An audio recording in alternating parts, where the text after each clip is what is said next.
There were these two Chinese live streamers, two guys sitting next to each other. Let's call him what? Sitting in a hot tub. They might kiss. Is that how it goes? Guy 1, guy 2. And in China, you can ask to join a live for a small fee, of course, if you donate, of course. So in the chat, there's this woman who calls and donates a supercar. Not an actual supercar. I think it's like a few $100s. It's a supercar badge. She donates a supercar and she gets to join in, and suddenly her voice is being heard on the live stream. She says, listen, I need to ask you for a favor. And the guys, they just received $100, $200. They're like, yeah, of course. What can I help you with? I need you guys to help me make a phone call. To who? An ex-boyfriend of mine. 我可以拜托你一件事吗？可以啊，什么事儿你说？我想让你帮我打一个电话。打给谁呀？前男友。An ex-boyfriend of mine. Whoa, wait a second. If this is an ex-boyfriend, why do you want us to make the call? I'm sure you have his phone number. You know that's not the right thing to do. And she explains, well, I've been with him for 3 years. We just broke up recently, and I heard yesterday that he got engaged to another girl. Damn. Suddenly, the live streamers hit that music button. Sad music, okay? So you want me to call him. The purpose being, I want to be with him.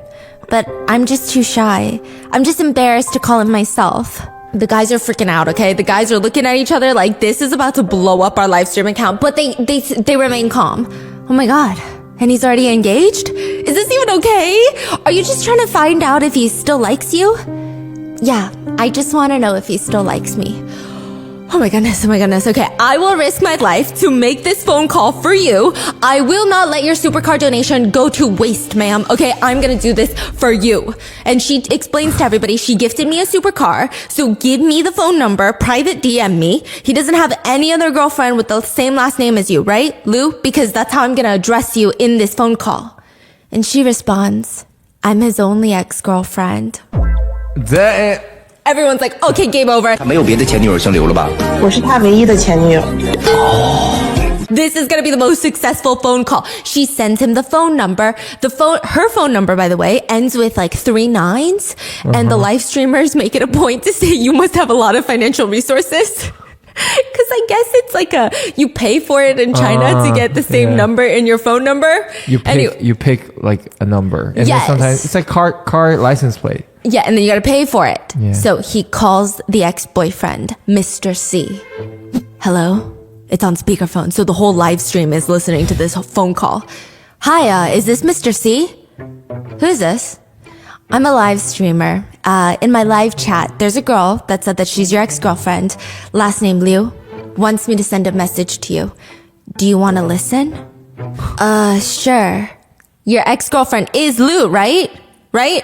He confirms 3 times, and the guy on the phone is like, yes, that's my ex-girlfriend. And she's been with you for 3 years. In those 3 years, every bit of your relationship has been burned, just incinerated deep into her heart. She heard that you're getting engaged to another girl, and her heart has shattered to 1,000 pieces on the ground, and she doesn't even know how to start picking them up, and she doesn't want to let you go, but she doesn't know how to say that to you. Yeah, I know. He said, I know? Yeah, so the live streamers hit it with a, can I ask you a question? Sure, ask away. Are you engaged right now? Not yet. The live streamer looks a little bit confused, but that's okay. Maybe, word of mouth got a little bit twisted along the way. So in your heart, you're still thinking about your ex-girlfriend Lou? Would you ever go back to her? 那你心里还有你的前女友吗？你还会和她复合吗？ There's a moment of silence. Everyone on the live stream chat is holding their breath and they're pausing. And Mr. C on the phone says, yes, I would. Damn. And there's romantic music filling the chat. There's sighs of relief from the live streamer. Oh yeah, thank you so much. Thank you so much for taking the call. Thank you for your answer. I am here wishing you happiness, and I'm gonna go now. They turn off. He turns to the camera. Miss Lou, I believe you heard your ex-boyfriend. What do you think? What do you think? Did we do a good job? Did we do a good job? Him and his live stream buddy are like shaking in their boots. Are you happy? Are you going to send me another supercar donation? And she's very quiet. It's a long pause. And then her voice comes onto the screen. Actually, I'm not his ex-girlfriend. What? What did you just say? 怎么样，伟子今儿干得漂亮不？开不开心？是不是该赏我点？其实我不是他前女友，我是他已经订婚的现女友。现在你帮我看清了他，我不是和他结婚了。I'm his current fiance that just got engaged to him. The two live streamers, they're like holding each other. Their nostrils are flayed. They look like they've seen a ghost in the chat. They don't even know how to respond. And she continues. This is her villain origin this is story. like she played Monopoly and everybody was playing checkers. Yeah. That's crazy. Wait, so he is engaged? Yes. And she's the fiance. But I guess the fiance probably felt like he's not over his ex-girlfriend yet. Oh my god. So the moment that they say, oh, I'm calling you on your ex-girlfriend's behalf, are you engaged? Yes, he said not yet. But that's a lie. That is crazy. And so she tells the chat, thank you for helping me realize what type of person he is. I'm not going to marry him anymore. And the live streamers are screaming, what did she do to us? What did she just do to us? Why did you make us do this? Please, nobody come to us for this type of stuff in the future. That's not what we're here to do. Please, what's happening to me? 太狗血了，这事儿别找我。 But also, but at the same time, though, Yes. this phone call was problematic from the get-go, right? Yes. Because she said that, oh, he's engaged, but can I still like reach out? And they did it. They did. I think it's actually more problematic from the get-go. Yeah. Like, That's so true. so if the dude's like, no, I'm not going to get back to my ex. Yeah. Well, that's, yeah, Exactly. that's right. But, But then he wouldn't get another supercar donation. But in this, he's probably still not going to get another supercar donation. This is what I like to call when you get more than what you paid for, which this never really happens unless it's this moment. It's kind of crazy. It's a pain that cannot be described. One netizen comments, good news, neither girl wants him. Bad news, he's entering the dating market again. And everyone is just hypothesizing what's going to happen when he calls his ex-girlfriend back, thinking that she called these live streamers, and she's like, why the f*** are you bothering me? And then he's like, okay, you know what? Oh my god, that's good. Yeah, and Imagine she breaks up with him and he goes straight back to the ex. Yes. And the ex goes, what the f*** are you talking about? Yeah. It's going to be absolutely delicious. So the moral of today's story, before we even get started, is some men just aren't shit. I gotta drink some water. It is the holidays, you guys, which means people are moving all over the world. They're traveling all over the world, seeing family, going on vacation, staying at hotels. And whatever you do this holiday season, ExpressVPN is going to make sure that hackers cannot get into your data. If you use free airport Wi-Fi or coffee shop Wi-Fi, hackers on the same unencrypted Wi-Fi network can easily steal your personal information. And it's not gonna be like a stereotypical hacker hacking into the mainframe who sticks out like a sore thumb, because nowadays, anyone who knows how to use a computer and wants to gain access can make it happen. And the worst part is, you won't even know. That airport crush that you see and you hope is gonna be on the same flight as you, he could just be a hacker, which is why you need ExpressVPN this holiday season. ExpressVPN uses best-in-class encryption that creates an almost impenetrable bubble around your online activities. You become almost untouchable. And even if you're staying home with reliable, secure home Wi-Fi, ExpressVPN's benefits don't just stop at helping to protect your data. With ExpressVPN, you can travel the world from your couch. ExpressVPN makes it possible to change your online location to 105 different countries, and this grants you access to thousands of new shows, which you're gonna want this holiday season. Personally, during the holidays, I love to put the Elf movie in the background, just a low volume while the night is winding down and the Christmas tree is all lit up. But the Elf movie is not available in the United States, but it is available in Spain in the Netflix catalog. And thankfully with ExpressVPN, I can just change my location from the United States States to Spain, and boom, I get access to all the titles available on Spain Netflix that are not available on the US Netflix. ExpressVPN gives you even more than your money's worth. With one subscription, you can connect up to 8 devices. Your laptop, your desktop, your cell phone, your child's sticky iPad. ExpressVPN only invests in premium servers, meaning ExpressVPN is consistently faster than any other VPN provider. It's also physically impossible for these VPN servers to store logs of any of their customers. Find out how you can get 3 months free by scanning the QR code on screen, clicking the link in the description box below, or by going to expressvpn.com/bis. That's expressvpn.com/BISS. And thank you, ExpressVPN, for sponsoring today's video, and let's get into it. A video goes viral on Chinese social media, and I'm like, what could this video possibly be about? At first glance, Another video. So many videos. A completely different video goes viral in China. I am just keeping up with all of these videos in China. There's a plethora. It's a behemoth to get through. Every day there's a new one that has me thinking, that has me going, what the fork did I just watch? It's kind of crazy. This one starts off pretty tame, I will say. A woman, she looks perhaps to be in her early 30s. Let's call her Wendy. Wendy and her friend, Wendy and Wendy's friend, walk into a Louis Vuitton store in China. Wendy's carrying a Louis Vuitton bag. This is important later. Wendy sits down on one of the chairs in front of a sales associate, a female sales associate, and let's call this young woman Jessica. Wendy reaches into her bag, pulls out 2 passports, which I thought was weird. I don't know. She has 2 passports? Yeah, maybe she's trying to buy some passport covers and she's like, what if they're different sizes? I need to try them on first, right? She whips out 2 passports and she's showing them to the young female sales associate, Jessica. First of all, we are legally married. And that's when I said, what the am I watching? What am I watching? What is happening? First of all, I didn't even know you could film inside of a Louis Vuitton store like this. She's tapping on you're not allowed to film in there. She's tapping on the passports, opening them up, showing the pictures, which you would have to pay me, I think, $3,000 to make me show you my passport photo, but she's doing this willingly, for free. She's showing the sales associate. Because in China, the passport photos, you can edit them? Not just edit. Yeah, there's stores you go there just to take passport photos, any official. Too. Yes, and they touch up and they do the background, unlike here. Here it's they go ready, Yeah. and then it's like a mugshot. But in China, they make it look really nice. See, I can't live like that because even here, when I get my driver's license photo, I do a full face of makeup. When I travel, I have no makeup, and I'm always scared that I'm gonna get that one person that's gonna go. Okay, I don't think, honey. Put on your mask. You look exactly the same. Stop. What are you talking about? Stop it. Stop it. That's crazy. Stop it. He said that's crazy. This is him at the airport. Honey? I'm right next to you. Next time, hold your passport up so I can see you.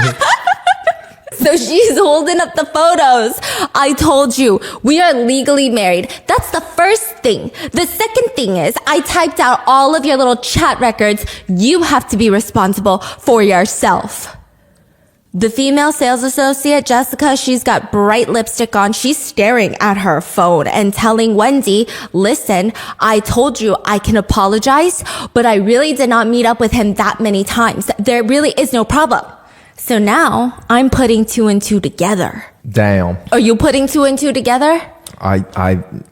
This is about to go down. Yeah. Mm-hmm.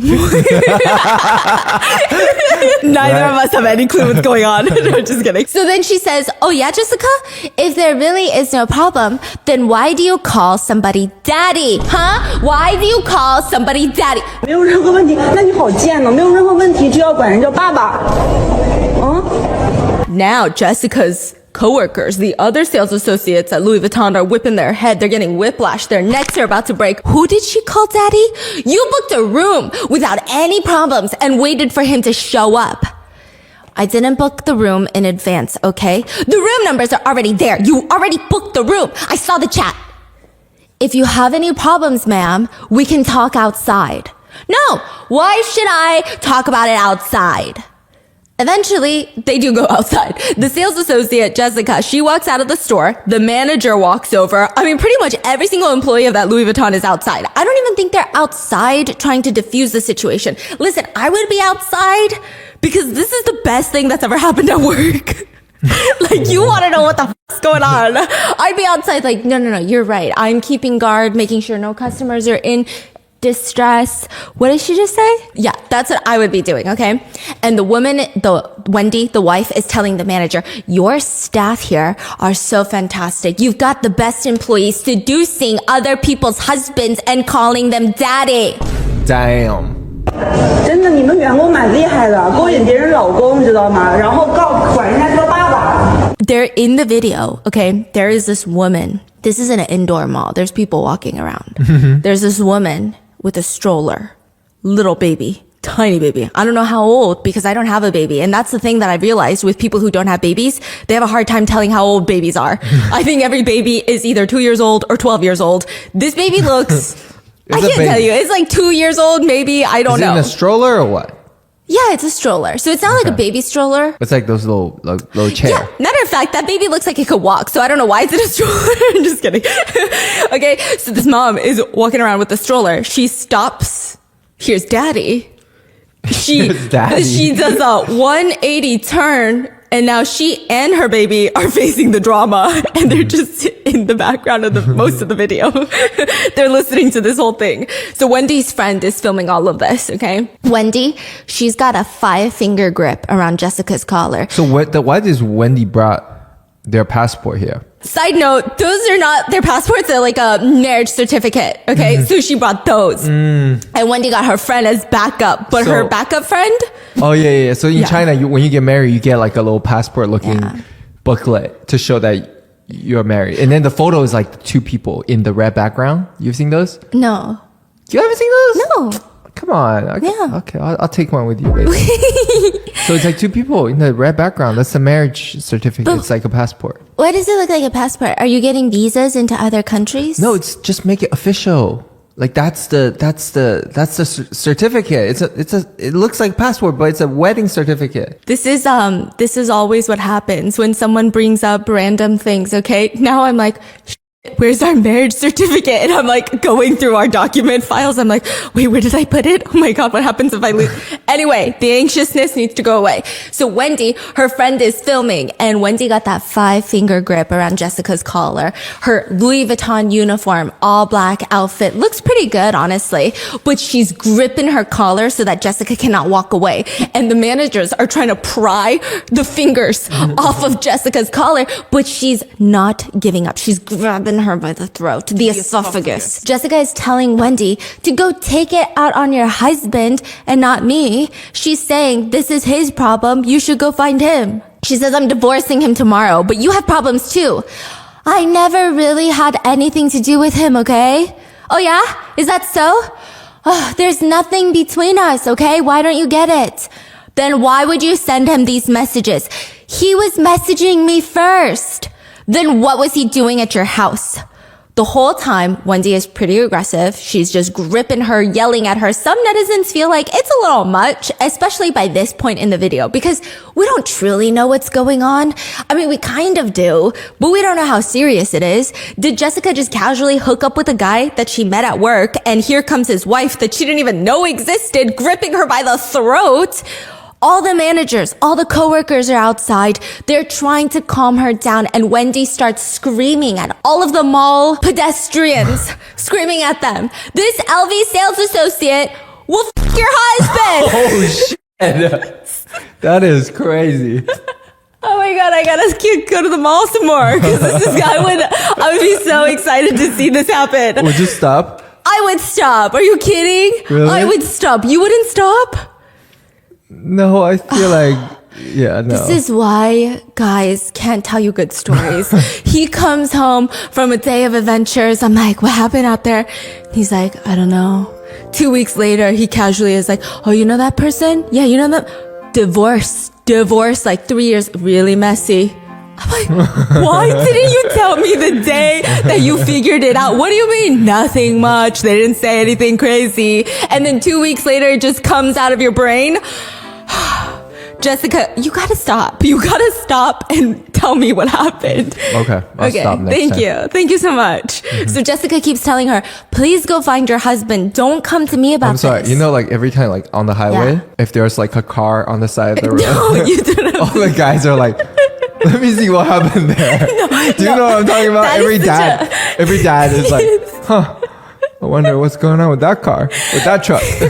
No, every dad on the highway, they're like, they're always doing construction here. And then they're like checking out the soundness of the construction on the highways. That's like Andrew. Yes, Like last time we went to a mall, like in the parking lot, he saw a car with the bumper fell down and he like literally did a loop around. He's like, damn, what happened? He's like checking it out. You guys are investigating all the wrong things. And then you go into the mall, like this is happening, and you walk right past it. You go, where did they say Suit Supply was? Where's Uniqlo? Okay. So, Jessica's like, we're not even in touch anymore. Please don't come to me about this. Go to your husband.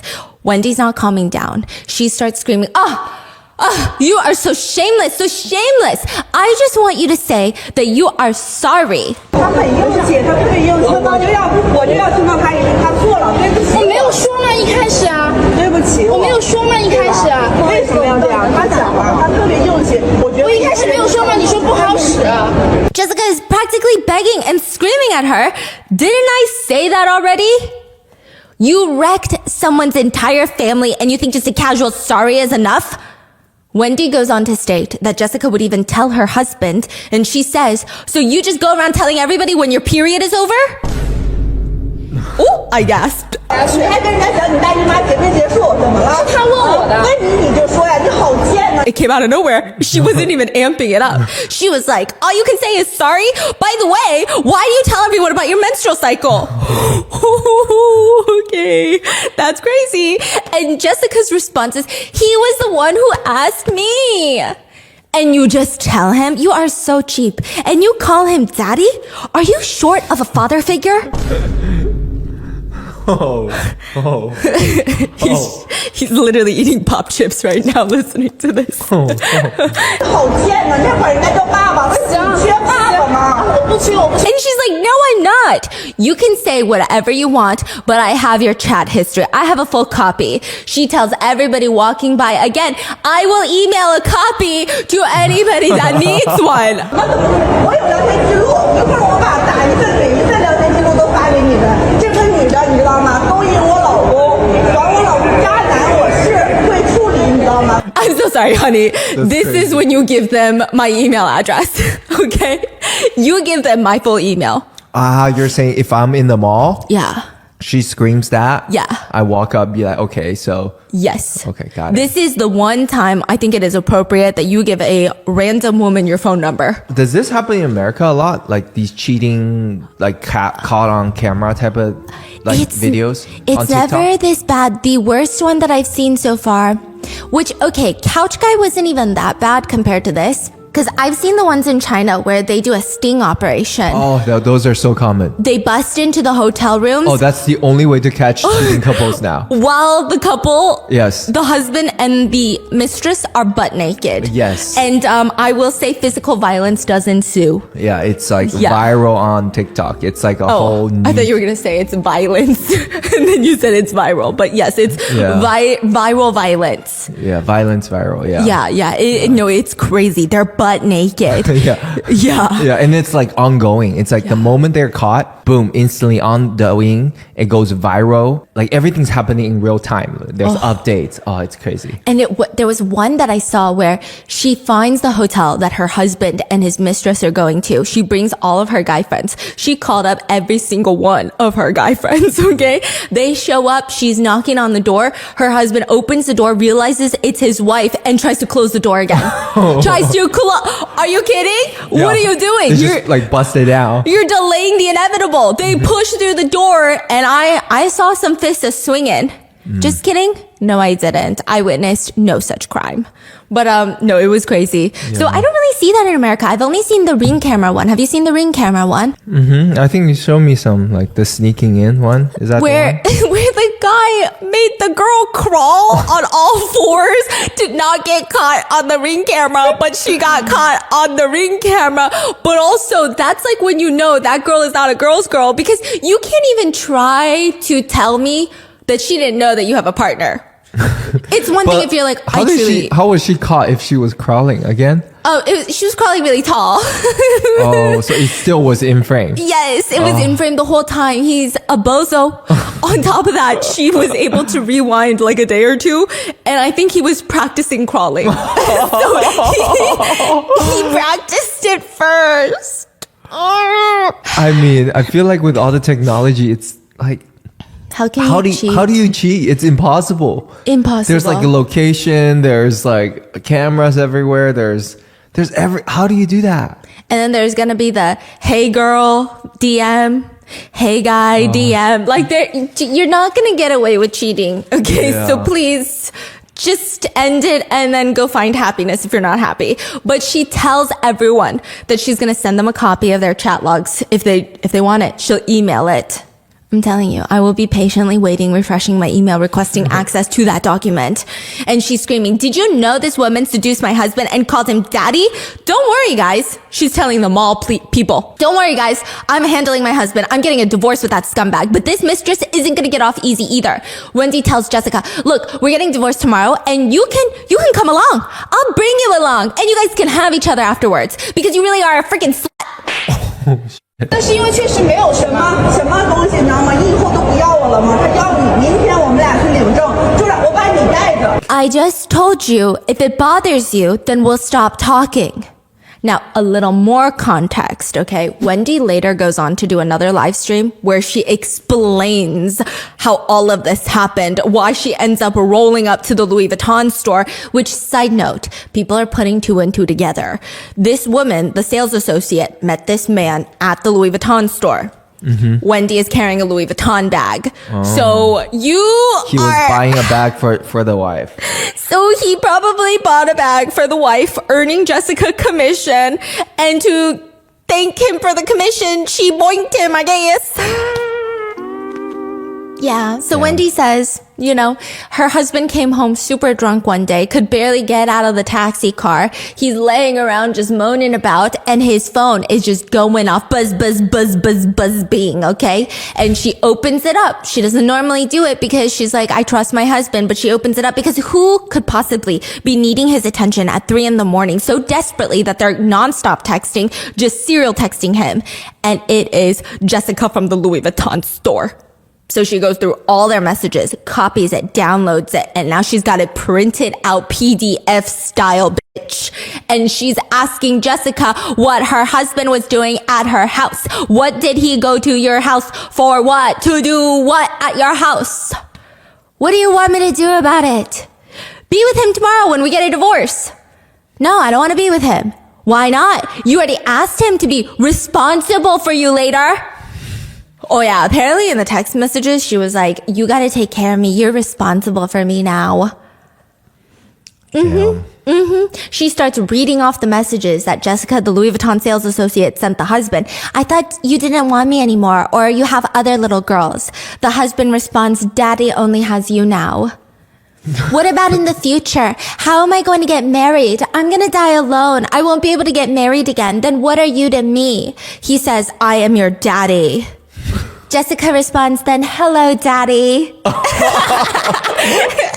That's crazy. I like to hug you, daddy. 你不想要我了，或者有其他的小妹妹你不得手，爸爸现在只有你，那以后呢？我上哪儿结婚呀？我孤独终老了，我不会再结婚了。那你是我的什么？他讲呢，他讲我是你爸爸，你说爸爸好，我想抱抱你。是跟他聊骚是我的不对，他也没有跟我说过跟他的感情是我怎么样的，我以为他们之间就是没有任何情况在，知道吗？ Jessica, when she's faced with the text messages, she says, sure, yeah, okay, seducing him is my fault, but he didn't tell me about anything about your relationship either. I thought there was nothing going on between the two of you, you know, like no emotions.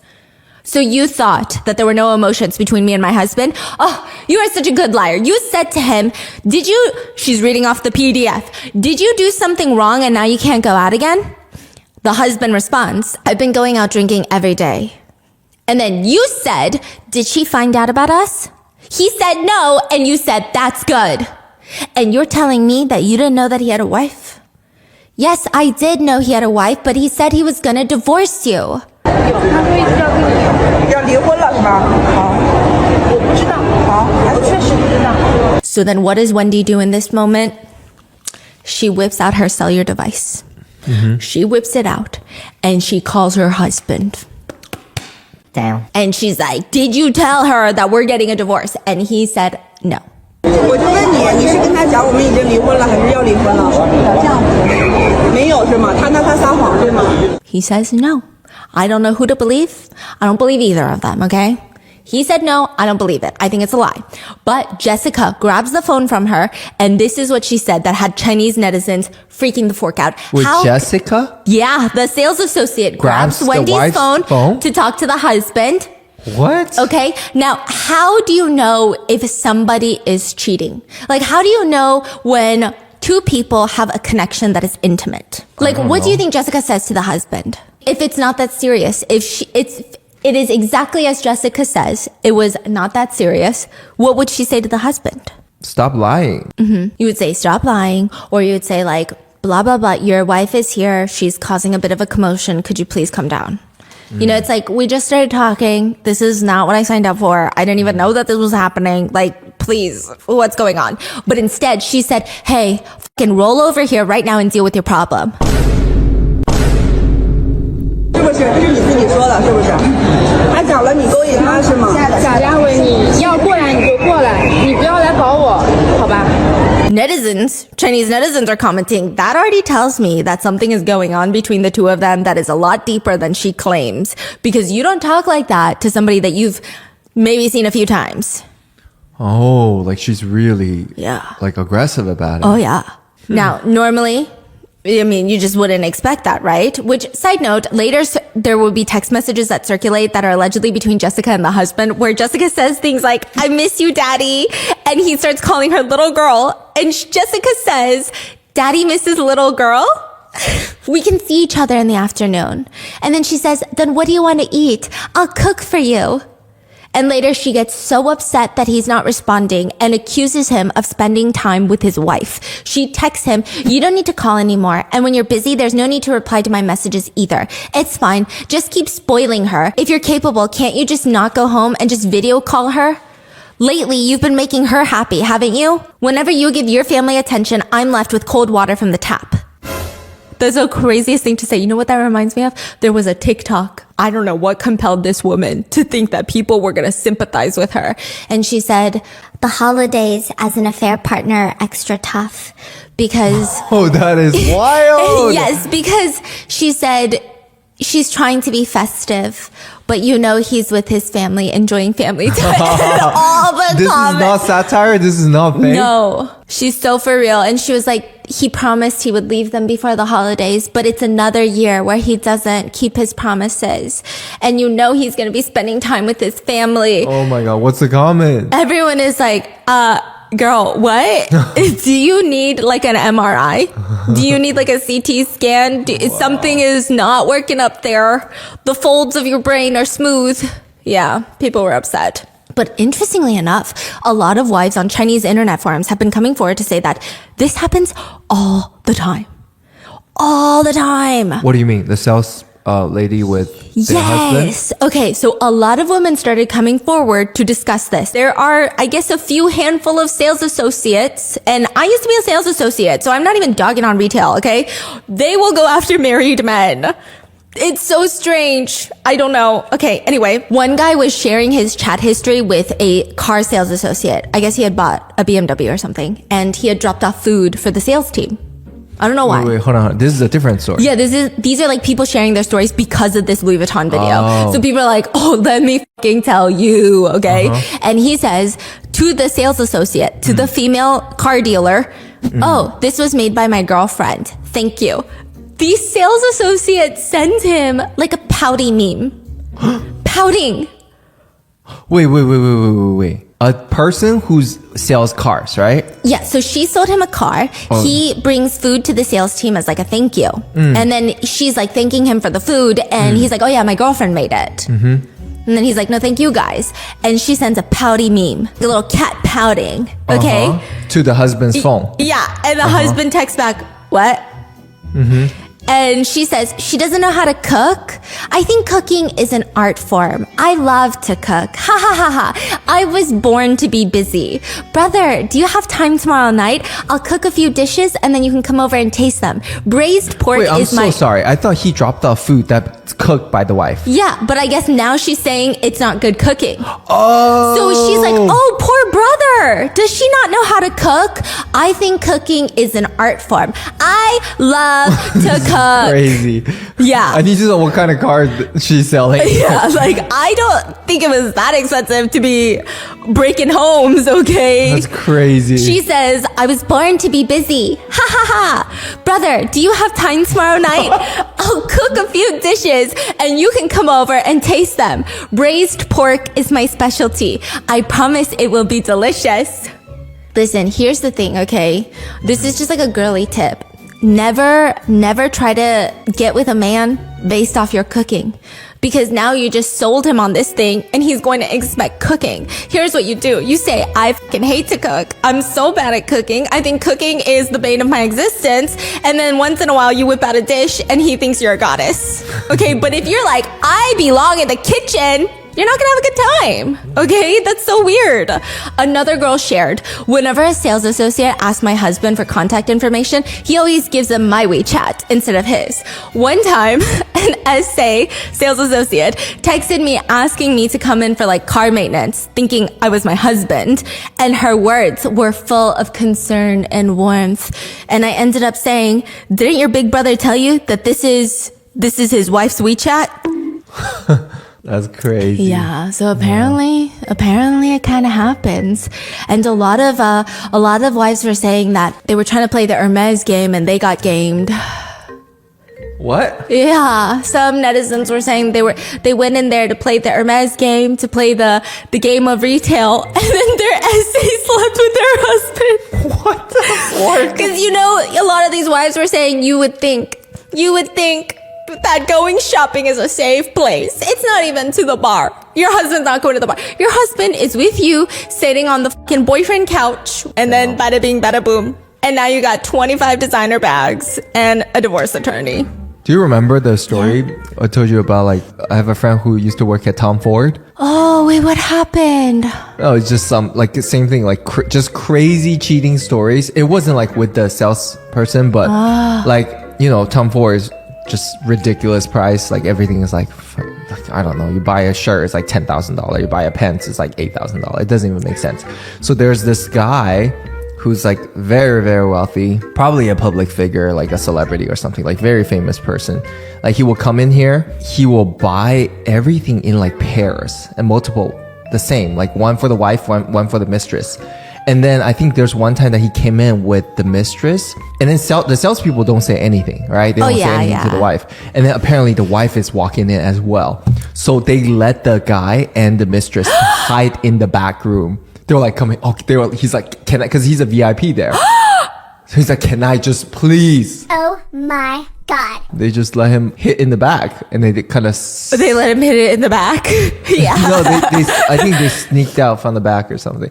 It's crazy. Just these like cheating stories from these retail stores. Yeah, I used to briefly work at a very famous jewelry brand, and one of the first things that I was taught that made me lose hope in love and humanity was if someone's wife ever comes in asking to see the husband's transaction history, you have to say they need to be here with the ID, okay? That person needs to be here, present their ID to get the transaction history, which then caused more issues because then the wives would drag their husband's red face, stress the fuck out, and then suddenly, magically, all of our computer systems are down. Oh no. Yeah, that would be a thing. And then I would always question, and this is when I was young, okay, and I really needed to make rent, okay, and I would just question, what is the morality in these situations? This is like the trolley question. This is a trolley question. But then also, if the wife is already bringing in the husband, girly pop, you should already leave him. Because if you have to do that, if you question it that much,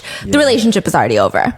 But in the end, Jessica, the Louis Vuitton sales associate, is fired from her position. However, Chinese netizens do not let things go easily. They dig up Jessica's past WeChat history and discovered that back in 2017, Jessica was ranting about mistresses online. Yeah. She wrote, some people, I'm not going to name names, should really learn to have some self-respect, especially as a person and as a woman. Acting like this, and if I were a man, I think that you're just throwing yourself at people regardless of relationship. If your mom knew how you behaved, she'd probably be too ashamed to show her face. Another one reads, do you know what it means to be so desperate that you even throw yourself at someone they still wouldn't want you? That's exactly what you are. A shameless, lonely troublemaker pulling these stunts day after day, acting all innocent and pitiful. Why don't you go win an Oscar for Best Actress instead? You seriously disgust me. Oh yeah, the online discourse only gets worse because they were able to hunt down the husband's identity and it is revealed and everyone is wondering, what the for this? What? Yeah, okay, so he's not attractive. Conventionally, you know what? No, I can say he's not attractive because he's a cheater. He's not attractive. Point blank, period, okay? But apparently, what's worse than that is, I think netizens thought, Jessica thought she was bagging a Richie. Mr. Rich, Mr. Market Man, okay? He's coming in, he's buying Louis Vuitton nonstop. She's like, ooh, instead of working Louis Vuitton, I want to be bought Louis Vuitton, okay? Turns out that he works at like a hostess club and he's his boss's errand boy. So he's the hostess club owner's errand boy and the hostess club owner likes Louis Vuitton. So he would always send him to go purchase Louis Vuitton for him, but it's not his money and it's not his Louis Vuitton. So he's not even wealthy. The salesperson thought he was wealthy. Yeah, because he would walk in God. there acting like, yeah, give me that champagne. You got sparkling water? Give me one too. Dang. Some netizens were angry at the wife Wendy too, saying, if you have what it takes, keep your own man in check. Why make things difficult for a saleswoman? Why go after her instead of confronting your husband? If you're already getting a divorce, why cause a scene? They also don't like that Wendy was calling her a slut. But others think that maybe Wendy's reaction was a little emotional, but okay, I think the one part that rubbed a lot of netizens wrong is when she calls her husband. So I think her netizen saving grace, not that she needs to explain herself to anybody, I guess, right? But is the fact that she does divorce her husband. And she's like, no, I'm going to divorce him too, but I'm confronting you because you knew that he was married. So you deserve to be punished, right? But I think the problem was when she calls her husband, her tone of voice is softer to her husband than it is to Jessica. And that's crazy. Yeah, I also think like these types of confrontations don't work with people like Jessica. If Jessica did everything that she's accused of doing. What do you mean? I think it would have been better if she just went in there and was like, hey, this is what you did. You're kind of gross. And then get out of there. But it was a lot of neck gripping. Some people, some netizens really hate the way that Jessica is apologizing though. Because the way she does apologize, I will say, is kind of crazy. I'm going to say it is crazy. Because I don't know if maybe I'm just a super apologetic person. But when I'm apologizing, I'm going to at least hit you with like 99 like, I'm sorry. Are you mad at me? No, I'm really sorry. No, please forgive me. I'm sorry, right? But Jessica's whole approach was, I said that I was sorry. I said I was sorry. What more do you want? Yeah, but overall, everyone just thinks that this situation is absolutely redonkulous. So I went onto Reddit and I was trying to see if the same thing happens in America because I don't recall. I mean, I guess I recall with older couples, like I said, with the wives coming in asking to see their husband's purchase history. But I didn't hear too many stories. I feel like they would have been all over TikTok. And all the Reddits are like, hey, even working as like a waitress, I'm always nicer to the wives. I always talk to the wives. I always address the wives first just because like you don't want any situation. Yeah, which I thought was interesting. So I'm like, oh. Or maybe it's because I'm hilarious. No, just kidding. What are your thoughts? Have you ever had a situation like this? I mean, this is crazy. Also, it just, Louis Vuitton, nothing happened to Louis Vuitton? Like, I mean, I feel like if that happened at Louis Vuitton in South Coast Plaza, I don't know, you don't think Louis Vuitton would make a statement? That's kind of crazy. It's a very fascinating thing. How was the coworkers reacting? They were all just like, we still have customers. And then eventually they were like, can we just go inside and do this. So I think they were trying to take her inside and lock up the store so that the general public, but they were cordial. And then one of them was like, hey, you can't record. You're violating my portrait rights. And then Wendy's friend was like, fucking call the cops then, bitch. 我觉得我知道你的心情，你要录像，但是你不能侵犯肖像权，因为我没关系，我会没关系。如果说你们觉得侵犯肖像权了，你可以报警。我们现在 I was like, oh my goodness. Yeah. But let me know in the comments and I will see you guys in the next one. Bye. Agua. There's pretty much only one thing that makes me believe in reincarnation, and it's this Chinese reality show. And I'm convinced that Freud reincarnated as a producer for a reality show, and this was his grand big old idea. He said, remember how I said kids and parents have like very complicated relationships? Are they siblings as well? Are they siblings or are they dating? That is the concept behind this reality show. Listen, I think that there have been many spin-offs across the globe. It must be a thing that I think the human race will one day hopefully ponder upon, will come to a self-realization of like, was this incest? Was this like the fizzling out of incest? Was this stage 4? We don't know. But this is the Chinese reality show that we're talking about today. I saw a few clips on TikTok and I became addicted and I binge watched like 5 different episodes, and Tiffany is like, you need to stop watching these Chinese shows because I don't know what you're doing to your brain, but it's getting rotten. What is the premise again? The premise is, you know that Instagram premise where there is an Instagram account called Siblings or Dating. They post a picture of 2 people. And you have to decide if they're siblings or if they're dating. And then they're just like a little bit too close. Yeah, or they just like look a little bit, I don't know, you know? It's like they're sitting on each other's laps. They're groping each other, and then it's like, oh, they're siblings. And you're like, that's weird. And then you start questioning, like, do I have the wrong type of like family dynamic? Exactly. Or, like, do we not have a healthy relationship, Tiffany? Or like, yes. Who does not have the healthy relationship? And I don't know what it is about brothers and sisters. It's like the biggest ache in the world. I could see my sister shower. I could probably watch my sister give birth, breastfeed. Like if I walk in on her showering, it's no big deal. If she's out of toilet paper and she's in the shower and I have to go bring a toilet paper, what's the big deal? She's my sister. Well, yeah, honey. Yeah. Of course. Oh, yeah. I guess what that's do you mean? true. Yeah, okay. Like, that's what? true. But the way that you and Tiffany act is crazy. Like she knows that you have a romantic relationship with someone, but like the idea that you could flirt is disgusting to her. I see it anytime we're like, I love you. She looks like she wants to throw up. She's like, that's disgusting. Who could love my brother? Genuinely. That's her face every single time. She'll take a bullet for you, but she's like, I don't understand how anyone consents to loving this man. I'm like, he's okay. The dynamic is very interesting, okay? But this show is going to make you cringe. Your toes are about to turn into claws. So there are a panel of judges, of hosts commentating on whether or not 2 people are siblings or dating. This is a Chinese reality show. So they're watching this happen in real time. And I just want to know which one is worse.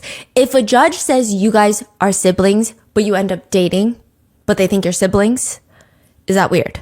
Or is it weirder if they think you're dating, but you guys are siblings? Oh, no, that's like, bro, that is so much worse. It's like can you just imagine the family dinner after the taping of that show? No, that's not okay. No. And so I don't know why the host says this, but the host says, I hope that through our show, love is not limited to love, but also to siblinghood. And that just made me feel weird. That made me feel very strange.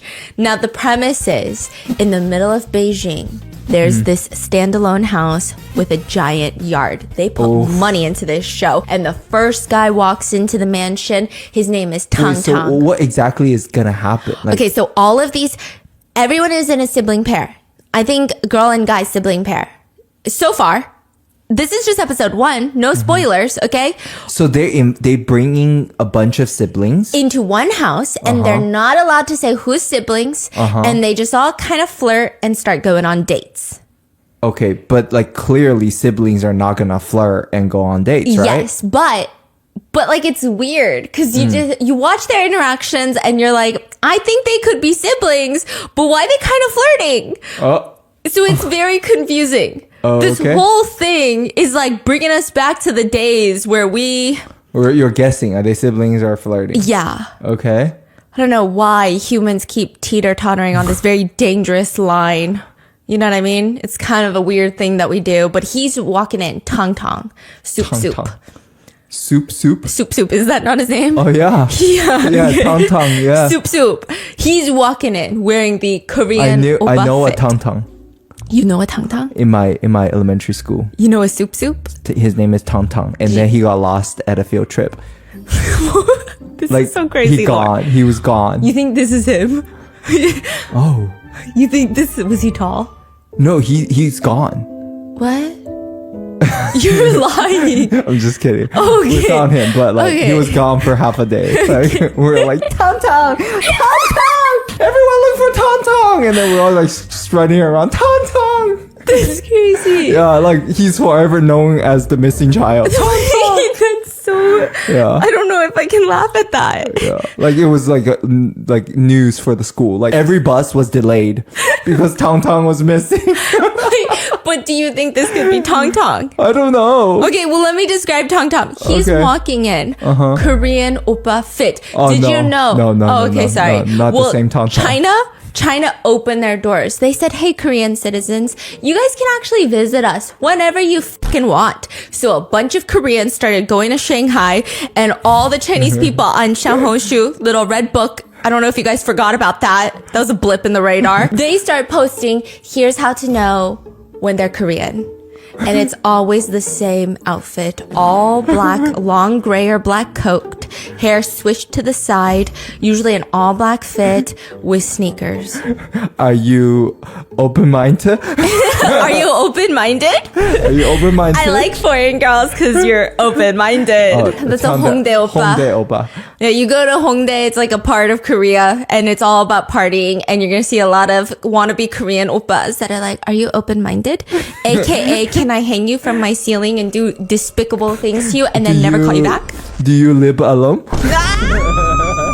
Okay, so Tong Tong walks in. He's rolling his suitcase. This suitcase is a pretty good one. I would say the pavement is relatively clear, but still, like he could be doing donuts in a cul-de-sac. So I feel like my calculations are correct. He's got a little bit of money. He's got a little bit of money. Is Okay, he cute? Is he like, so he looks like a Korean oppa, very tall. Very tall. but he's Chinese, right? Correct? Yes, Okay. but looks foreign. Looks foreign? Looks like he could potentially have like Western genes. He doesn't look fully Chinese. I see. Yeah, he looks slightly like has a lot of Western features. He's very tall. He looks like Chinese mixed Lee Min-ho during Boys Over Flowers era. He walks up to the house. It's like a really beautiful, not a cabin per se, but something about the color grading. It all looks like a fake world. It's beautiful. There's So glass it's not, walls. this is not like Beauty and the Best type See, of house. no, this is not Beauty and the Best type Oh, of house. okay. It's not Beauty and the Best type of men. Oh, Yeah, okay. they're coming in with some strong people. Oh. They're coming in with, these people are probably famous on Douyin. Oh, they're bringing in the visuals. Yeah, they're bringing in Okay. the face cards. Oh, that's good. Yes. So he walks in, you step into this house. It feels so American, white picket fence on the outside. You step in, futuristic Asian home. It's beautiful. He walks in and he is the first person. He just walks into the living room. It's got this entire shelf of books in the back and a bunch of couches. He takes off his long coat. Boom. Another jacket. He's wearing a black leather bomber under his coat. Oof. And then under that, boom, another jacket. This guy has battled like 4 fucking sets of zippers first thing in the morning. So I feel like he's tenacious. He's got grit. He's motivated. He sits down on the couch. The judge is already commenting. He's really, his expression hasn't changed at all. When he walked into the house, he didn't look impressed. Like nothing. Just nothing. Stone Cold Killer. Yeah. Or you have to ponder the alternative. Which is Nothing behind the eyes. Because we see him staring at a book, blink. I'm not getting a signal. I'm not even getting like one Wi-Fi loop. It's like, ooh, where are we? I mean, nothing behind those beautiful double eyelid eyes. Nothing. I can't tell if he's got too many thoughts, so his body is not reflecting it, or if he has zero thoughts and he's just entered a 10th dimension. I don't know. Bro could be solving world hunger in his mind. We don't know. The only signs of a pulse of life is that he will randomly fidget with his finger and then he'll scratch his lip. That's it. It feels like an eternity passes and then the camera pans back outside. Like he has done nothing. And I'm like, we're 30 minutes into the episode. No. What Really? the fuck is happening? Yeah. And then Tiffany was like, yeah, sometimes they be doing that. They be doing what? Just letting you sit in silence. And I'm like, is this the American brain rot in me? Because yeah. I'm like, how Okay. am I? You know, like when you watch American dating shows, like everyone's like so outgoing and socializing Like, and like jumping yes. on top of each other. And then you watch like Singles Inferno or like these Chinese Yes. dating shows. It's like kind of awkward. Like the tension is like thick. And it's just so silent. Yeah, And in an yeah. American show, I'm like, This is so weird. Why haven't they professed their undying, unconditional love for one another? Yeah. It's been 24 minutes. Yeah. It's weird. so then we see this girl, she's walking up, purple suitcase, is like a 9 out of 10. You can hear the gravel crunch, but she comes in and you just look at her. And the first thing you do is, does she look like Tung Tung? Because I know what this show is about. Her eyes, okay, so he has a very deep, high up double eyelid. I did some studying. I paused and everything, okay? She's got double eyelids, but they feel a lot lower. Less real estate between the eyeball and the eyelid crease. She walks in, full monochrome look, paired with chunky platform Uggs, a light blue scarf. I mean, this is a girl who knows her color theory, and you cannot convince her otherwise. She is stunning. She looks like the type of girl that, you know, in the main dramas, you've got the poor main character lead that falls in love with the rich main character lead. He's Lee Min-ho. She's the poor girl, rags to riches. That's the vibe. Oh, they're like main leads level. Peak soft girl vibes. Like she looks like you go to dinner at her house. Every dish is made by her in a pottery class. She just like goes to flower arrangement classes on the weekends by herself. And then she'll stop by the bookstore and buy a book. And then actually read the book that she bought instead of just putting it on her desk going, that felt good. I'm a very literate person. Okay, she'll actually read her book. Unlike me. Okay, so 10 out of 10 girl. But she struggles to open the front door. And it's kind of cute. She's looking around and she looks like when you're like test driving a car. I hate this. You get into the car, you're trying to test drive it, but the salesman is not in the passenger seat yet and you don't know how to turn on the AC, so you just sit there with that one bead of sweat trickling down until he turns on the AC for you. That's what she looks like. She looks like she's panicking a little bit. And then she's just trying to knock, she's trying to press stuff, and then finally she's just Meanwhile, Soup, he's sitting on the couch. Tung Tung. Tung Tung gets up. Robotic, 90-degree get up. He walks straight to the front door, nothing on his facial expression. This man is a poker player. Or maybe it's Botox. I really don't know. I think it's a poker player. He opens up the door and he looks down. Okay, this is the part that I overanalyzed. So they say hi very softly, and their first impression of each other, they don't make eye contact. When he holds the door open for her to walk in, they're both avoiding eye contact. So I'm like, could they be siblings? Because, you know, you don't really want to make eye contact with your sibling in close quarters, It's right? like, I know what you look like. Yeah, and then also you got to play it for the show that you don't know each other, so maybe they can't make eye contact because what if they bust out laughing? And then he helps her. Bust out laughing? Yeah. What? Like, what the f*** are you doing here, Tiffany? Like, I just start laughing. Yes. And then he's just like, slippers are over there. And then he just walks away. He walks back to the couch while she's putting on the slippers, taking off her coat. I mean, I don't know. I feel like that's a sibling thing to do. Like, what do you mean? What sibling thing? Like, slippers are over there. And then you walk away. Doesn't that sound like what you do when Tiffany comes over? You're like, get the slippers over there. And then you just walk away from her. Yeah. So they're like not very like cordial. It's just very casual. Like, he's not trying to be grab too that. polite. He's not trying to be a gentleman. He just walks off. It's kind of giving little brother, older sister vibes. Now, finally, she comes into the living room, but she forgets something in her luggage, and she makes this sharp U-turn, and her slipper slips on the carpet, and it falls off. So the next step she makes, it's barefoot. Okay, and she makes this cute little like, "Ay" noise. And then he smiles. So I'm like, wait, maybe they're not siblings because that's weird. That's weird. So the judges are like, wait, he's smiling though. Like he hasn't made a single face. He hasn't emoted this entire time, but he just smiled. So that must mean that's kind of cute, right? Are they trying to like guess if they're sibling or dating? Yes. Oh, yes. I see. So are they siblings or are they dating? I mean, when you say they're dating, does that also mean they know each other or they don't? They don't. They're gonna start dating. Are they strangers or are they strangers? Siblings. Strangers. So it's like a bunch of sets of siblings come and they go on dates, but nobody knows who's siblings. Got it. And then they're just all siblings that go on the date. They all choose each other. That's sick. That's very sick. But I just feel like you don't smile at your sibling when they do that with their slipper. And it was like a really cute smile. Like when you see someone do something dorky, you're like, oh, that was cute. It was not like a loser kind of smile. Like that's the smile you give your sibling. So she sits down, they introduce themselves. She's like, I'm Soo. I'm not even fucking kidding you. There's going to be a lot of double names in this one. Her name is Soo? Yeah. Huh? She's like, I'm Soo. You're Soo. Exactly. Huh. And he's like, I'm Tang. Just call me Tang though. And then she's like, Tang? Okay, sounds good. And I'm like, this interaction is really weird. And they are still not making eye contact because maybe they're siblings. He hands over the little plaque. They're going through the rules. You guys can't ask too many personal questions. That's part of the rules. And then she's like, oh my gosh, I didn't know that. And she starts touching her hair, the top of her head. She keeps like putting that one hair. Do you guys do this? I do this a lot in public and I get so embarrassed, okay? My default mode, I want zero hair touching my face. Sensory, okay? So then I go out in public and I put all my hair behind my ears.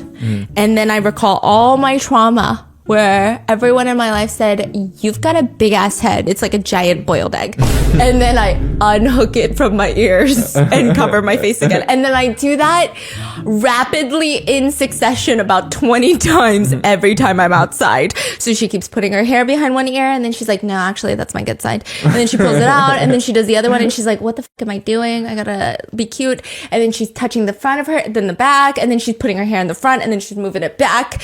Life is a struggle. Life is not that great, okay? And then he will randomly smile, a polite smile, and then he looks away. And then there's this moment where it gets very silent, and they both glance at each other. And it's just... I just feel like they're siblings. Really? Yeah, but so then... there's not like weird tension. It's like sibling just energy. They're just not talking. Yeah. But there's no like tensions between them. No, it gives me like, I feel like you and Tiffany are always either bickering or in this mode of not talking really. Like ignoring her. Yeah. Okay. Yeah. And then I'm thinking, okay, so some people were like, she's fixing her hair because she's nervous in front of him. And I'm like, maybe she's fixing her hair because she's on TV. Yeah. Maybe it has nothing to do with him, right? I don't know. It just feels incredibly awkward. I want to break my legs and crawl away. But then Soo starts smiling and she says, this is awkward. And then he comes out with a very smooth, authoritative voice that made me change my entire decision. He said, what can we talk about? 能聊点什么? Which it just didn't give me Big Brother vibes. It gave me like, bruh, vibes. She goes, what's your MBTI? And he glances over, and this is when I'm like, there's no way they're siblings. Because he says, take a guess.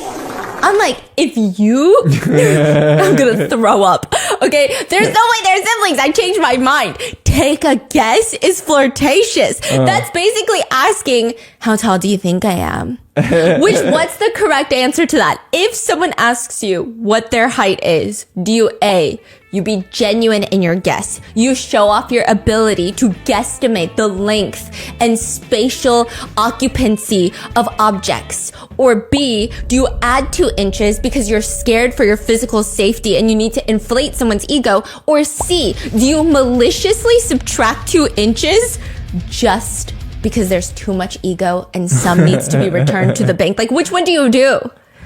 What do you do? I do B. Oh, you inflate. Oh, yeah, of course. I'm so scared for my life. Okay, so I... Okay, all right. Yeah. That brings me to... How old are you? Guess. It's like when a girl asks you to guess. Yeah.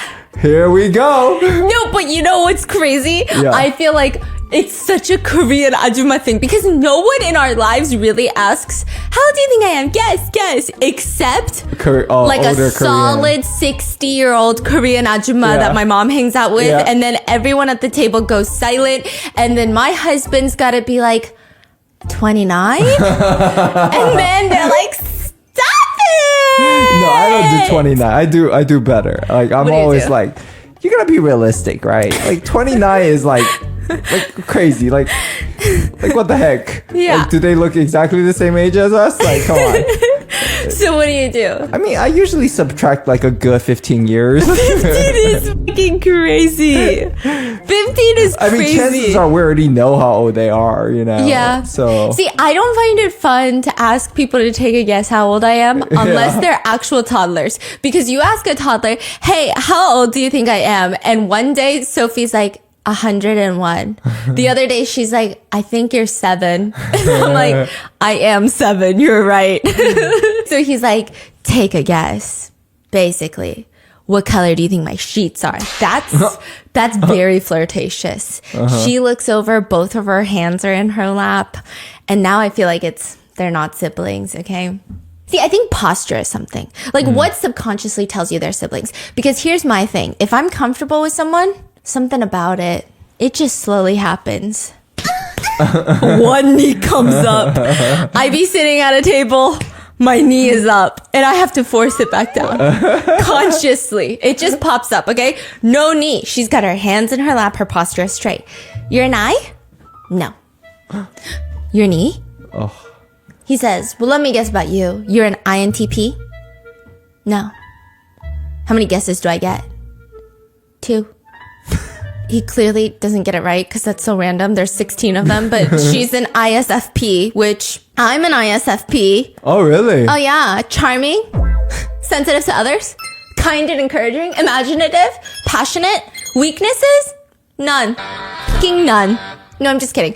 Difficulty with structure, unpredictable, easily stressed. Difficulty with technical problem solving and fluctuating self-esteem. Pretty much, I'm an anxious, bumbling mess that breaks down because my Google Doc doesn't fucking save. That's like literally what it's fucking telling me. And then I base my self-esteem based off of my fucking Google Doc. But other than that, I think that there are genuinely no weaknesses. I think it's probably the strongest MBTI that exists. So Tang Tang responds that he is an ENTJ. And she looks at him and she's like brushing her bangs. What the heck is that? Do you know what that is? Yes, they're commanders. So they're efficient, energetic, self-confident, strong-willed, strategic thinkers, charismatic, but also stubborn, dominant, intolerant, impatient, arrogant, poor handling of emotions, cold, and ruthless. Okay. So is that worse, or is it worse that I don't know how to fucking save a Google Doc? Exactly. Yeah. Exactly. Okay. Very intense. Meanwhile, the judges do not believe that these two are siblings because they're like, it just doesn't make sense. Especially him saying that he's an E and he's over here smiling and giggling. And then secondly, sometimes, she said that she's thirsty. She said that she's thirsty. They grab a bottle of sponsored water from the fridge. They got like 5 different drinks sponsoring this episode. So the money is moneying. She sits down, she pours it into a glass, which I'm like, oof, okay. And this is when I knew that they were not siblings. Mm-hmm. It's the sip of water. Oh, she take the tiniest sip? Yes. It could be desert, midday, highest UV index, 4 p.m., parched, dry. I could get an IV drip of love at this point. But no, I'm on a date, okay? They offer me water. Something about it. I don't know why. What brainwashed us? Who hurt us? You can't stomach it. I can stomach it. I can down 5 bottles of water right now. However, these are the thoughts in my mind, and I'm gonna be very vulnerable with you guys right now. The first thought is, I drink too much water. I drink so much more water than him. And my mom said it's not classy to gulp water like I'm parched. Okay? Really? Yeah, it's like a thing. What? I always get so jealous of like the people who just like take dainty sips of water and then I'm over here like, okay. Okay, don't even laugh. The other day, I'm like chugging my water because I'm parched. And then he's like, whoa. whoa, you could down that water. Okay. I like to chug my water. But then, even though it's the desert, I will just wet my lips. I'll just wet my lips. I'll take the world's tiniest sip. You just like backwash. Yes, basically. And that is to me the biggest indicator that they are not siblings. And in the confessional, Tang Tang is asked, what is your first impression of Soo Soo? And he says, I think she's very naive and cute. So I'm like, oh, I don't think that they're siblings. But now to stir things up, the producer sent in the next girl. She's wearing an all black outfit, long gray coat, a white scarf, a black beret. Suitcase is 5 out of 10. She's very pretty, but less soft girl vibes. Like, I want to call her Onni. Not because she looks older. They look similar in age, but she just has an Onni aura. Like, she will take care of you. Older sister. Yes. Like, very 당당해, very assertive. Even knocking on the door, I mean, you would think that she pays the mortgage for this house for the past 5 years. Both Soo Soo and Tang Tang, like, when they're opening the door, it's like, oh, should I open it? Should I knock? Right? She walks up. Open the door. Like, that's the vibe. NYPD, open up. Yes, that's the vibe.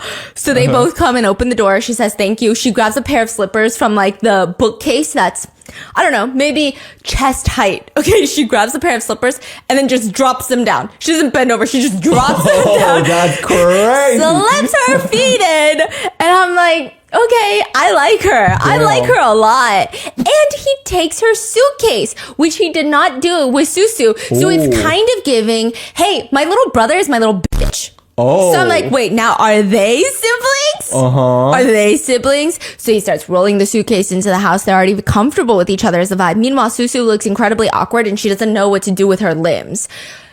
He offers some water to the new girl and she just says, I'll do it myself. He walks back to the living room to join Soo Soo. And look, I know I've changed my mind approximately like 41 times during this episode, but I really think that him and the new girl are siblings.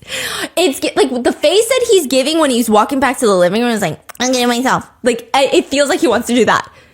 Because she said, I'll just get it myself. And then the look on his face is like, I'm getting it myself. Like, I feel like he wants to say that. Do you know what I mean? So I'm like, I feel like they're siblings. They're kind of cold to each other. So they sit down. New girl introduces herself to Soo Soo first.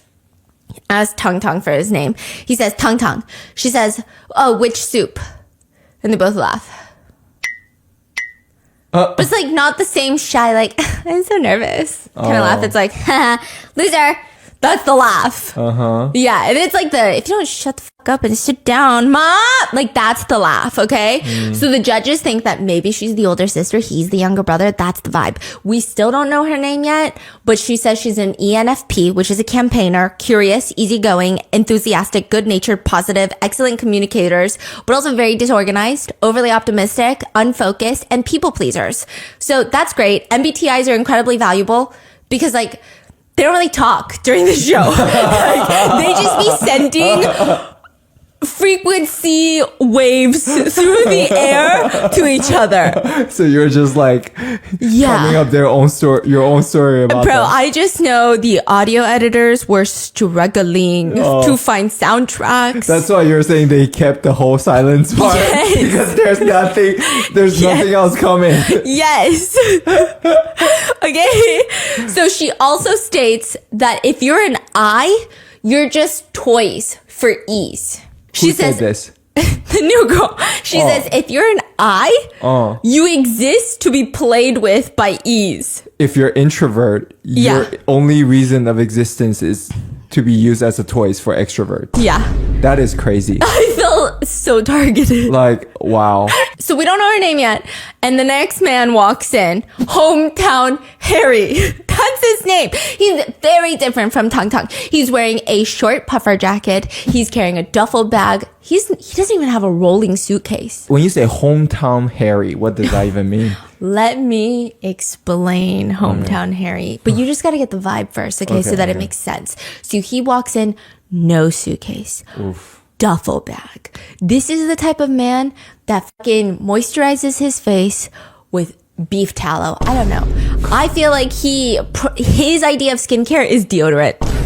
He's like, oh yeah, this is my self-care routine. Deodorant.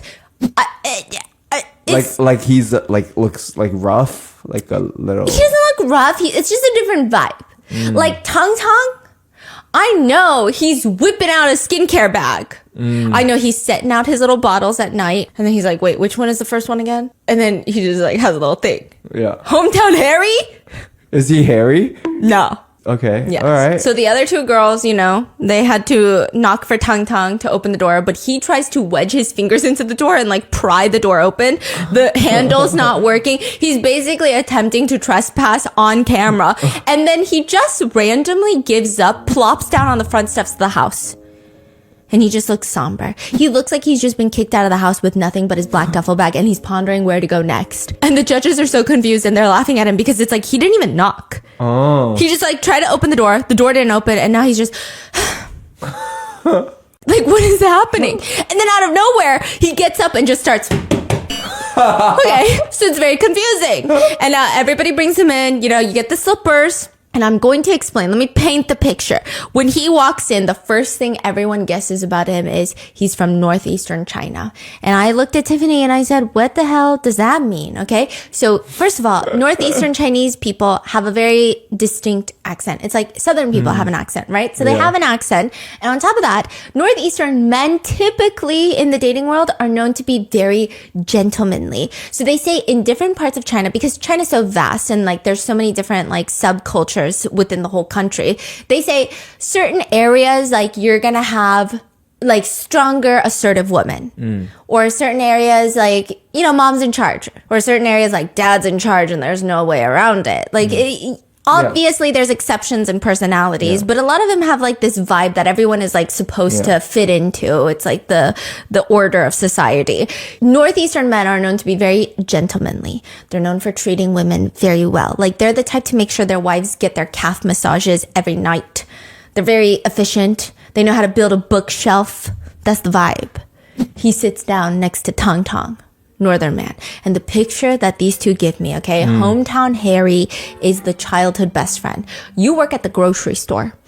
You've been working there since high school. He works at the grocery store with you. And every time you clock into your shift, you're supposed to put the giant boxes of water on the shelves and they're already done. And you're like, what? Who keeps doing my waters? Hometown Harry is doing it because he loves you, but he won't tell you. He just comes in early, he sweats, he stocks the shelves with water, and then one day, a rich guy from the city walks in trench coat, kind of snobby, kind of fucking annoying, and then he starts flirting with you inside of this grocery store, and then you guys kind of hit it off, and then you guys keep going on these dates, and then in the back shelves one day, Hometown Harry just explodes, and he's like, what do you even see in him anyway? And then you're like, whoa, you're my best friend. What the heck? What do you mean, what the heck? What do you mean, what the heck? What do you mean? What are you reading? Like, come on.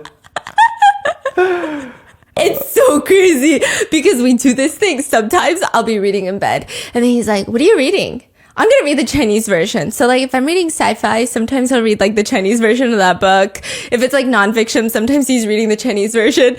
And then sometimes I just be reading some dark mafia smut. Like that thing is filthy. That thing is dirty. Like the second my nieces learn how to read, I got to lock those up in a safe or something. Okay. Those are illegal. I'm just like, oh, it's like a small published book. You're not going to find it. That's what I'm reading. It's the grocery store. It's Hometown Harry. That's the vibe. His MBTI is INFJ, which everyone is confused that he's an I because he's been yapping since he got here. And he explains, it's because I'm an introvert and I feel so awkward that I keep talking, you know? Like, do you get that? Now, side note, the guy's name is Harry. Now, the whole time people are debating, is it better to be an I? Is it better to be an E? And then briefly, Hometown Harry just like shuts down. He just closes his eyes. He said that was way too much E activities. I gotta recharge real quick. Hold on. So he shuts down his eyes and then he opens them. And then he's like, I gotta stretch my legs. So then he starts just exploring the house and he comes back with a tennis ball. And then he asks Tang Tang, do you play basketball? No. What a pity. With your height, it's a waste not to play basketball. And so the girls are like, yeah, Tang Tang, how tall are you? Tang Tang says, I'm shorter than 6'2". To which Harry's a short king. Hometown Harry's a short boy. He said, what a coincidence. I am also shorter than 6'2". Okay? And the humor is better because it's more compact, you know? And then Harry just That's fucking crazy. and then he just starts yapping about height, about food, about how hungry he is, how he hasn't eaten in 6 hours. Just very yapping, and it seems very cute because he seems very nervous. And so far, the judges think that Tang Tang and the second girl, who they say her name is Hua Hua, so we're gonna call her Onni H. They think they're siblings. You know, the one that was like, I'll do it myself. That's the vibe. And they think Tang Tang is interested in Soo Soo, the first girl that arrived, the soft girl. And Hometown Harry, we don't know who Hometown Harry's sibling is, but he does give only child energy. That's what the judges say. Regardless, the next man walks in, and he doesn't walk in. He doesn't even roll in. Well, he does. He drives in a Bentley. You're fucking kidding me. It's a bee with wings. I think it's a Bentley. He pull up in the car, you're saying? Yeah, like bee with wings. Yeah. It's a Bentley. He's walking in a fucking Bentley. That's what it looks like. Okay, we get the car shot of him. Do everyone see him in the Bentley? No. Oh. He opens the trunk. It's probably like the thing you wave your foot under and the trunk opens automatically. And then he pulls out his Rimowa. Oh. Just like Tokyo Drift. All the way. What's what is he wearing? What's his visual? What's his hair? What's Okay, can I be really honest? Be fucking brutally honest. I need to see it. Okay. Is he like a giving rich second generation, like spoiled child?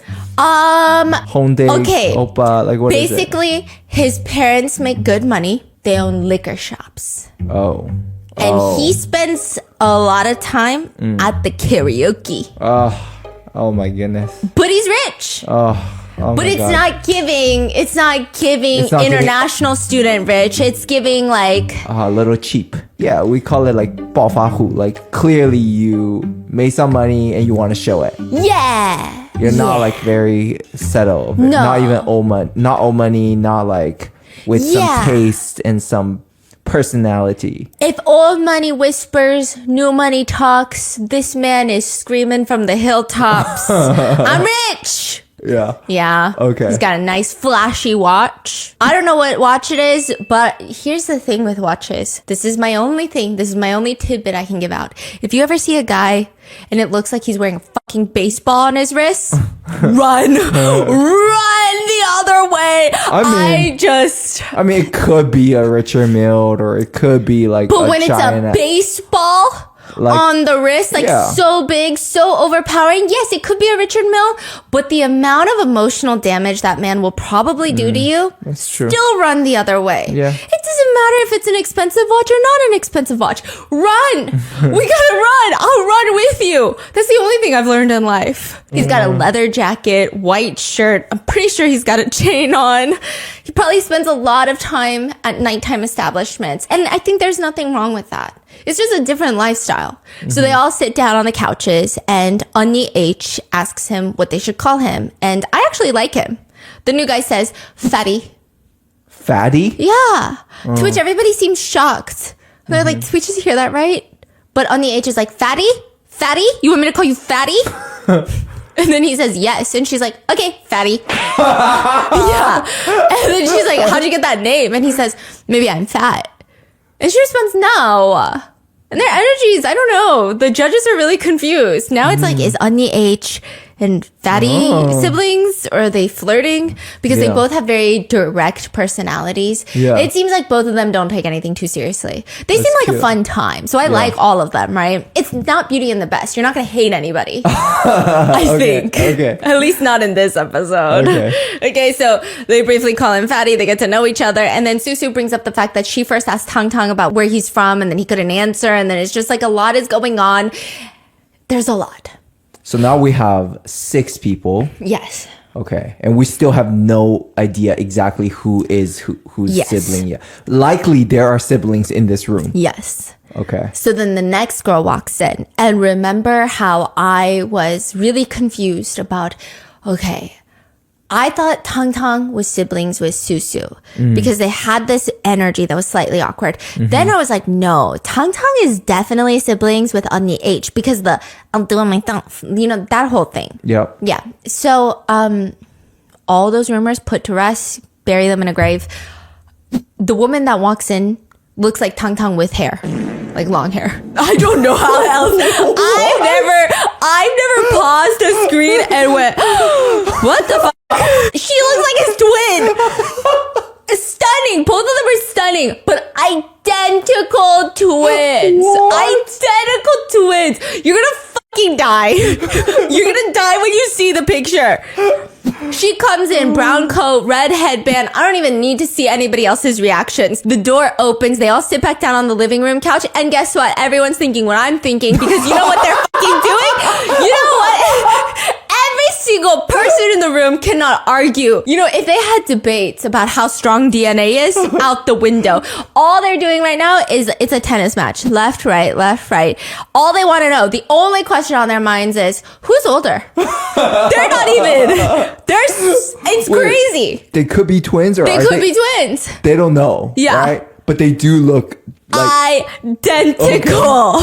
Oh, shit. Identical. You know how some people are like, yeah, maybe you and Tiffany look alike, right? No, this is like identical. Identical. So are they twins? We don't know. Oh, okay. Okay. So, because we got to go through the whole games of like, oh, who's siblings with who? Yeah. Her name is Xiaoling. And people are just like, come on now. In Susu's confessional, she just says, it's very obvious. They look identical. Yeah, identical. But when Tang Tang gives her water, they're both very cordial. But again, it's pretty obvious. So I thought that was going to be it. But the camera guy pans to a new guy that's entering the villa. And he looks like, just like a young college student. Oh, I thought you was like, he looks like Soo without hair. Wait. Some people think he looks exactly like Soo without hair. Okay. He's wearing a hoodie. He's got a jean jacket on top. He's got AirPods around his neck. He looks college. The first thing everyone notices is he looks like a young idol from TF Boys. He plops down on the sofa. He puts the blanket over him. The way he plops down and just his feet be dangling off the sofa. I'm like, that's a little brother for sure. That's not an older brother. That's a little brother. He might have 3 older sisters at home. Okay. The way his feet are dangling and swinging, I'm like, you were taken care of. Someone took real good care of you. Okay. The judge says, I think that's Susu's brother. I think so. He introduces himself as Tutu. Tutu? What? I'm not even kidding. What does that mean? He says, just call me Tutu because I have big ears. And he's outgoing. And there's this little TV show for kids of a boy with big ears named Tutu. Do you know Tutu? I think so. It's like a children's cartoon or something. And then another girl enters the villa. She walks in Victoria's Secret style, red suitcase, thigh-high socks, heels, leather jacket. She looks like a Barbie doll. Stunning. I don't know why, but it's giving fatty sister. That's the vibe. Oh, like that rich money talks. Yeah. But cooler. A little bit classier, maybe. Okay. Yeah. And the judges say she gives strong older sister vibes. She immediately walks up and without hesitation, she's knocking on the door.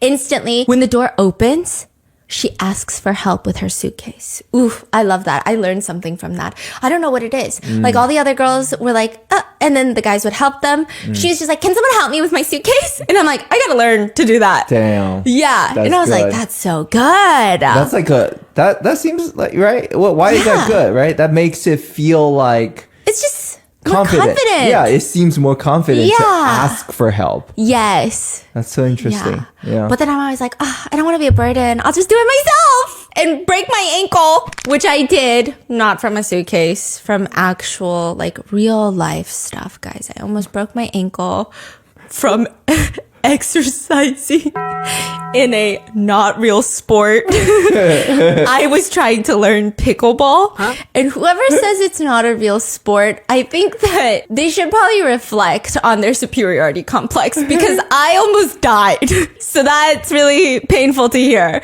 And she walks in, she joins the others. The energy has shifted. She's wearing a tweed dress, Chanel girly vibes, Songjia vibes, Singles Inferno vibes. Walks in, every guy is like, whoa. Whoa. Her name is Xing Xing. Except, okay, so I'm going to call her Chanel Xing so that everything gets a little bit easier. Everyone's asking for her. She's very intimidating. Every single person that gives them her name, like their name, she's making full eye contact. I feel intimidated in the best way possible. I'm like, I want to be you. She says, oh yeah, for sure. Tang Tang and Xiaoling are siblings. They're both very attractive, but so similar that they stand out. She thinks Tutu and Soo are siblings as well. And then the first siblinghood is revealed. We got a guy who sits down in the confessional. I just can't help but laugh when I see her. I try so hard not to call her by her nickname or mention that she's my older sister. But yes, Xiaoling is my older sister. So Tang Tang and Xiaoling are siblings. I don't know what the fuck the producers were thinking because that wasn't even a reveal. Yeah, everyone act surprised. Yeah, come on, woo! And now the judges are like, okay, we don't care. Next. We knew that already. They're like, Soo, put your hair behind your ears again because Tutu does have some big ears. So if Soo got them ears on her, it's a supersonic hearing family. I'm just kidding. I really want my ears to stick out. Yeah. It's a thing. People in Asia get surgery to make their ears stick out because it's cuter. Yeah. Supposed to make your face look smaller. Yeah, and I tried to... Which I don't know. I don't know if that's true. Okay, look. I don't know. It looks a little bit weird. Like a little bit like... So rude. What does it look like? Like, like Lord of the Rings or something. Okay. So one judge says they can rule out Tutu and Onni H because they're both bonding over the fact that they're ENFP. They're like, oh my God, you're ENFP? I'm ENFP. Do you want some chips, my ENFP friend? They're like, siblings can't do that unless you're just really good at acting. But others think maybe they're really good at acting. A lot of judges think that Chanel Xing and Fatty are siblings because they both kind of have that money aura about them. But other judges believe Fatty and Onni H are siblings. One judge is super observant and he noticed that they knocked on the door the same way. So a lot of people knocked on the door when they first entered with a fist. Closed fist. They both knock open palm. That's weird. Okay. So they're like, that's too similar. You know what's interesting? Also, have you seen that TikTok that's like, why do we lift our arm to knock? Why can't we knock where our arm naturally falls? Why must we knock, lift our arm? Yeah, we're programmed. Yeah, stop the propaganda. Stop the knocking propaganda, people. Why do we have to knock? What do we do? We could kick. Okay, that's You know what I mean? So they bang on the door. So they're like, maybe they're siblings. Also, people are speculating that Hometown Harry and Chanel Xing, their eye distance are closer on their face. So maybe they're siblings. Now, back in the villa, all of them are going upstairs and they're getting sorted into their different rooms. And this mansion is massive. It feels like, have you ever watched that, not Chinese show, the children's show where it's a box? The intro starts outside of a cardboard box and the hosts walk into the cardboard box and it's an estate. It's a manor. That's what this feels like. How does this all fit inside of this building? I don't know. But they're going to be here for the next 20 days. Tang Tang starts playing the piano downstairs. Everybody starts gathering. And this is when you kind of figure out, does anybody like Tang Tang? Does someone want to date Tang Tang? Because we know his sister is Xiaoling. Some of the girls are interested. Chanel Xing says, I think he's glowing when he plays. Onni H says, oh, he's really good at the piano. But I think the one that is the most smitten by his piano skills is, they say, I like when he plays. He's really cool. I like Tang Tang. Soo? No, Fatty. So the judges are... What? Yeah, he's Wait, but also, how is his piano skill? Is he playing the piano starter pack? Starter pack. For Elise. Oh, yeah. So he's he's not doing anything special. No. Okay. No, it's giving I'm putting my lessons to use on this one. I've been waiting for this day. That's what it's giving. Yeah. Okay. Yeah. And Xiaoling is looking at him like, oh, little brother. They look like they have a very healthy relationship. So then after this, they get a notification that they are going to now go and pick their dates. Their dates are going to start a little bit later, but they're going to submit a request for their dates. So the card reads, members of the cabin, you're about to welcome Cupid's date. Girls, please think carefully about the person you want to date and give the card to their sibling. The sibling of the person you want to date. But you don't know and you cannot ask. So you have to guess who the sibling is of the person you want to date. What a complicated system. Yeah, because hometown Harry is sitting there. I don't get it. I don't get it. Oh. Tong Tong looks to him and he looks at him like, small brain, hometown Harry. Let me explain to you. If A likes B, she has to choose C. Harry looks at him like all the brain cells have vanished out of his left ear. Just zip out of, like that is a horrendous way of explaining it. It's so much more confusing than before. Yeah. But Tong continues. A and C are girls. B is a boy. If A likes B, A should give the letter to C. Huh? Harry looks at him and then just smiles. Tong's looking at him like, are you dumb? I'm looking at Tong like, why are we doing quantum physics? Chanel Xing doesn't get it either. So Tong's older sister is like, oh, let me deal with my brother because he's crazy. She says, for example, if I want to go on a date with Harry, I will guess who Harry's sibling is and give that card to Harry's sibling. Harry looks even more confused. Wait, why are you guys pointing at me right now? Yo. Okay. Yeah. All right. Like, Okay. did Harry's appeal just went down from that? Yeah, but also Tong's did too. Okay. It was like two guys trying to solve a problem, and then one of the girls had to step in and be like,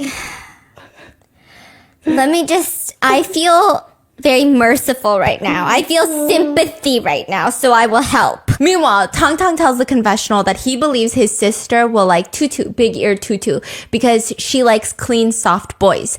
Meanwhile, Tutu is in the confessional talking about his sister, whom we don't know who it is yet, but he says, I think my sister is going to invite Tong. That's what my feelings are.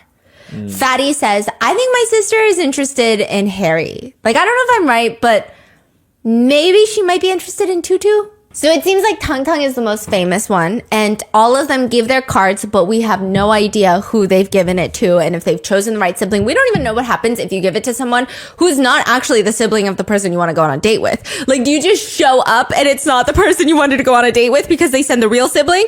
I don't know, right? Maybe that's why they don't show them giving it to all the siblings. They're going to make dinner now. So Tong walks in, and I swear these Asian reality shows like Singles Inferno, I'm pretty sure 90% of them was them cooking for like 2 seasons straight. I'm like, these Asian reality shows are just making dinner and doing dishes. Yeah. That's it, okay? So Tong walks in, he wants to help cook. He's got his jacket collar popped. I'm like, you don't want to cook.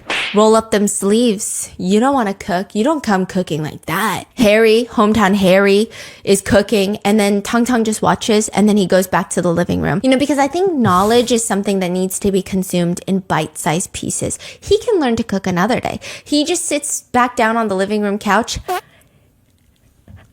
Zero thoughts. Silence. Later, he pulls a book off the shelf. He starts flipping through it. It looks like he's about to fall asleep. Meanwhile, Chanel Xing joins to help cook dinner. Harry is helping her, and the energy is kind of flirty. If they're siblings, I'm gonna break my computer and call the police. I'm calling 23andMe and some genealogists because they can't. That's crazy. They're hitting it off. They like each other. Yeah, and the judges are like, they seem really close. Half the judges are split. Some of them are like, this is so flirtatious. The other half are like, no, it's like watching a vlog of 2 siblings in the kitchen. They look comfortable. They look like they're helping their parents, you know? They don't break eye contact. You know, he's teaching her about different types of fish. So again, I think I need to be in jail if they're siblings. I'm like, if they're siblings, something weird's going on. Later in the confessional, Chanel is like, Harry's very funny. He said my fish was very ugly.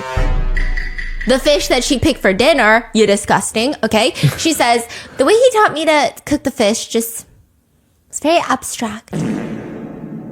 I'm like, what does that mean? What does that mean?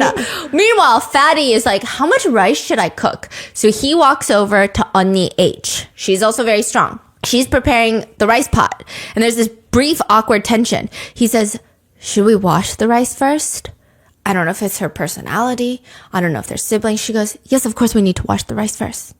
Oh, they're giving siblings. Yeah, and he says, you're so strict. It feels like older sister because when he walks over with the rice bag, he just holds it open and she immediately starts scooping. It's giving older sister. Yeah. And then at the end, all he's doing is like, hee, it's only been one day and we're already finishing a third of the rice bag. And then she's like looking at him like, do you have any productive thoughts? Like that looks like something a sibling would say. Like an older sibling would be like, do you ever like use a brain cell or two? Or are they there for decoration? Do you?